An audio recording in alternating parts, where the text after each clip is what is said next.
ঈদ, কালকে ঈদ, সবাই নয়া পাঞ্জাবি, আমার নাই। ভাই রে, এবার টেনশন করি না, সামনের বার নয়া পাঞ্জাবি কিনবো।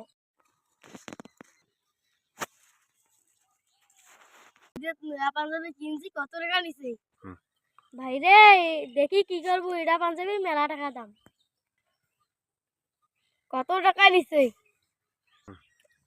2200 টাকা নিছে। এলে তুই কিনবে পাস ফাও। কিনে নিয়ে আলাপ করেন সব।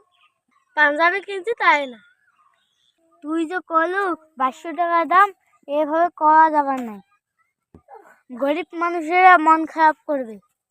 তোর পাঞ্জাবি তুই 4000 টাকা দিয়েও নিবে পাস, মানুষের অহংকার দেখা যাবার নাই।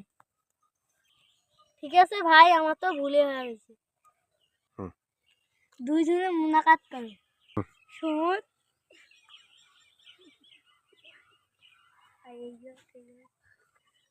এইভাবে ঈদের আনন্দ ভাগাভাগি করি না।